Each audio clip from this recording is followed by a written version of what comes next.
Assalamualaikum warahmatullahi wabarakatuh. Alhamdulillahirabbil alamin. Anak-anak, mari kita lanjutkan kegiatan pembelajaran pendidikan agama Islam dan budi pekerti.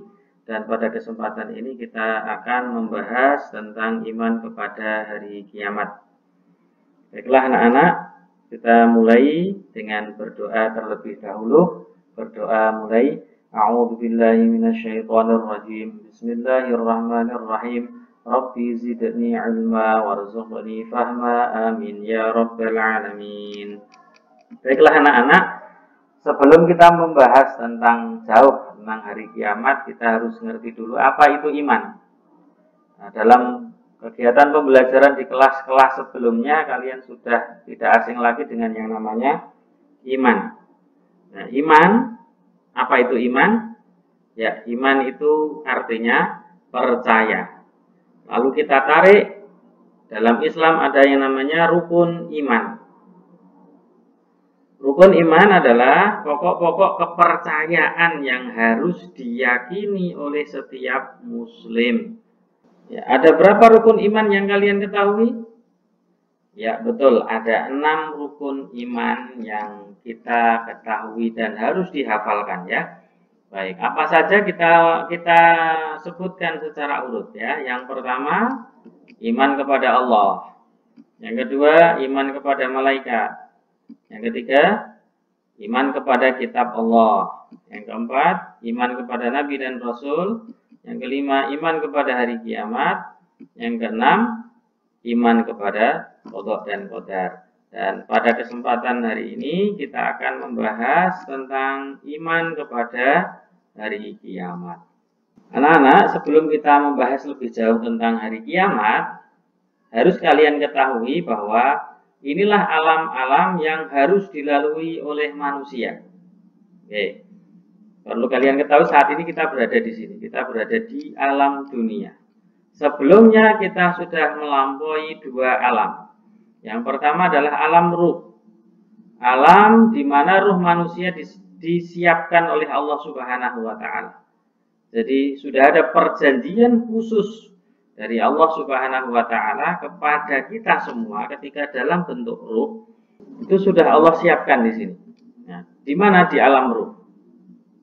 Nah, sesudah itu Allah tiupkan ruh kita ke dalam kandungan ibu kita. Jadi kita masuk ke dalam alam kandungan. Di alam kandungan ini kita sudah mulai terbentuk penciptaan manusia selama 9 bulan 10 hari kurang lebihnya. Nah, kemudian sesudah 9 bulan 10 hari kita terlahir atau dilahirkan di dunia ini sampai saat ini. Nah, tugas kita adalah di alam dunia ini adalah sebagaimana yang diperintahkan oleh Allah, kita menghambakan diri kepada Allah. Kita menyembah Allah. Tugas kita itu menyembah Allah dan mengumpulkan amal kebaikan sebanyak-banyaknya. Maka ada yang namanya takwa. Nah, orang yang terbaik yang di dunia ini adalah orang yang bertakwa. Takwa itu apa? Melaksanakan perintah-perintah Allah. Jadi perintah Allah apapun dilaksanakan dan menghindari semua larangan-larangan Allah. Semua bentuk kemaksiatan, semua bentuk dosa ini dihindari dan dijauhi. Insya Allah nanti akan selamat seperti apa yang diperintahkan oleh Allah Subhanahu wa ta'ala.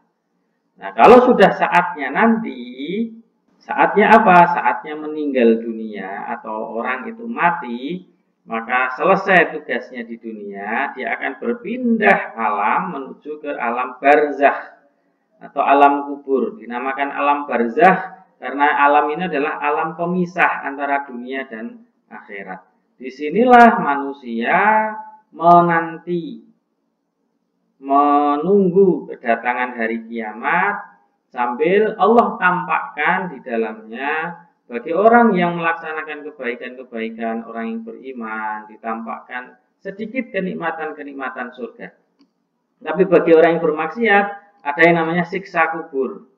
Nah, Allah akan tampakkan siksa-siksa sedikit dari siksa neraka yang disebut dengan siksa kubur. Nah, setelah nanti kiamat tiba, maka manusia akan masuk ke alam terakhir, yaitu alam akhirat. Di sini Allah sudah siapkan kita akan masuk surga atau akan masuk ke neraka, tergantung amal perbuatan kita di dunia ini. Jadi sebenarnya keadaan kita di akhirat nanti sesudah hari kiamat itu tergantung kita di dunia ini. Mau baik atau mau buruk, mau masuk surga atau masuk neraka adalah kita yang menentukan. Di samping itu adalah kasih sayang dari Allah Subhanahu wa Ta'ala. Nah, dari itu semua kita bisa tarik kesimpulan bahwa iman kepada hari akhir atau hari kiamat, rukun iman yang kelima tadi, yaitu mempercayai dan meyakini akan adanya kehidupan yang kekal dan abadi selamanya setelah kehidupan dunia, yakni kehidupan di akhirat. Nah, anak-anak, kalian tadi sudah melihat video tentang gambaran begitu dahsyatnya terjadinya hari kiamat. Ada tsunami yang sangat tinggi, ada meteor yang menabrak bumi sehingga bumi menjadi hancur, dan dipastikan ketika kiamat terjadi tidak ada satu makhluk pun yang tersisa yang bernyawa, semuanya akan mati. Nah, sebenarnya kita sudah diberikan gambaran-gambaran kecil oleh Allah Subhanahu wa Ta'ala ketika kita mendengar peristiwa adanya gunung api meletus misalnya. Ini adalah gambaran kiamat kecil. Ketika gunung api meletus, begitu dahsyatnya, panasnya, ada beberapa orang yang meninggal. Ini bagian dari kiamat yang skala kecil. Juga banjir, nah, kemudian rumah yang terbakar, juga ada gempa bumi, tsunami, dan lain sebagainya. Itu gambaran kecil dari kiamat yang sesungguhnya. Sebenarnya kita sudah diberi peringatan oleh Allah, tanda-tanda, gambaran-gambaran, oh seperti itu nanti kiamatnya, bahkan lebih dahsyat lagi. Nah, di Al-Quran pun juga Allah menjelaskan tentang hari kiamat. Di antaranya di surat Al-Qari'ah, surat Al-Zalzalah, surat Al-Qiyamah, dan surat Al-Hajj ayat 7. Coba kita bahas, kita lihat, kita baca terjemah dari surat Al-Qari'ah agar kita lebih bisa meresapi adanya hari kiamat ini seperti yang dijelaskan oleh Allah. Mari kita baca terjemah dari surat Al-Qari'ah yang terdiri dari 11 ayat. Hari kiamat, apakah hari kiamat itu? Tahukah kamu apakah hari kiamat itu? Pada hari itu manusia adalah seperti anai-anai yang bertebaran, dan gunung-gunung adalah seperti bulu yang dihambur-hamburkan. Dan adapun orang yang berat timbangan kebaikannya, maka dia berada dalam kehidupan yang memuaskan. Dan adapun orang-orang yang ringan timbangan kebaikannya, maka tempat kembalinya adalah neraka hawiyah. Tahukah kamu apakah neraka hawiyah itu? Yaitu api yang sangat panas. Di sini dijelaskan kondisi orang-orang yang menemui hari kiamat pada ayat yang keempat dan kelima. Manusia seperti anai-anai yang bertebaran. Seperti beras ketika dianai-anai seperti itu, beras ditapeni, itu semacam itu. Seperti itulah kondisi orang. Lari ke sana kemari tidak tahu arah. Kemudian gunung-gunung seperti bulu yang dihamburkan. Sungguh dahsyat luar biasa. Kemudian Allah juga jelaskan dalam surat Al-Zalzalah di ayat 1 dan ayat 2. Al-Zalzalah ini sebenarnya ada 8 ayat. Nah, kita baca ayat 1 dan ayat 2. Bismillahirrahmanirrahim. Idza zulzilatil ardu zilzalaha wa akhrajatil ardu athqalaha. Apabila bumi diguncangkan dengan guncangan yang dahsyat dan bumi telah mengeluarkan beban-beban berat yang dikandungnya. Pada penjelasan di surat Al-Zalzalah bahwa bumi nanti akan diguncangkan dengan guncangan yang sangat dahsyat. Kita lanjut di surat Al-Qiyamah. Kita akan lihat di surat Al-Qiyamah pada ayat 6, 7, 8, 9, 10, 11, 12, dan 13. Ia bertanya, bila hari kiamat atau kapan hari kiamat? Maka apabila bingung pemandangan dan takut dan jadi gelap bulan dan dikumpulkan matahari dan bulan, akan berkata manusia, kemana tempat lari? Awaslah, tidak ada tempat perlindungan. Pada hari itu kepada Tuhanmu tempat ketetapan. Diberitahu kepada manusia pada hari itu apa yang ia telah kerjakan dan ditinggalkan. Di sini ada orang yang mengatakan, banyak orang bertanya, kapan hari kiamat tiba? Allah memberikan sedikit gambaran. Apabila sudah pemandangan, sudah orang-orang sudah bingung, sudah pada ketakutan, sudah jadi gelap gulita, matahari dan bulan sudah dikumpulkan jadi satu, sudah tidak ada tempat untuk berlari, sudah tidak ada tempat perlindungan. Nah, itulah tempat ketetapan yang disebut dengan hari kiamat. Kemudian di surat Al-Hajj ayat 7 Allah juga terangkan ketika orang bertanya kapan hari kiamat akan datang, wa anna as-sa'ata atiyatul la raiba fiha wa anna Allaha yab'atsu man fil qubur. Artinya sesungguhnya hari kiamat itu pastilah datang, tidak ada keraguan padanya, dan bahwasannya Allah membangkitkan semua orang di dalam kubur. Suatu saat kelak ketika malaikat Israfil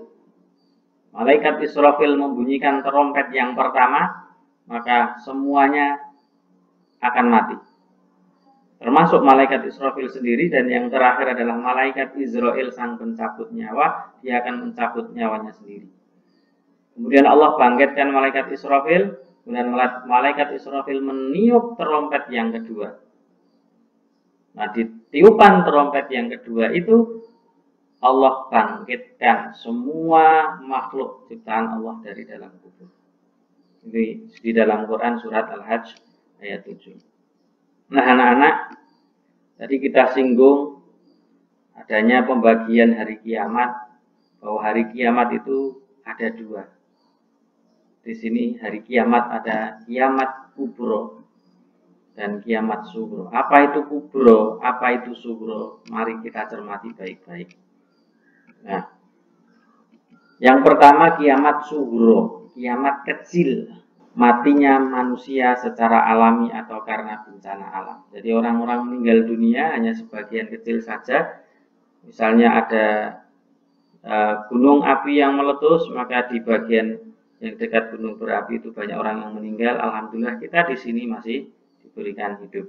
Kemudian yang kedua kiamat besar, kiamat kubro. Inilah kiamat yang dahsyat tadi, matinya seluruh manusia, bahkan seluruh makhluk, dan hancurnya alam semesta ini.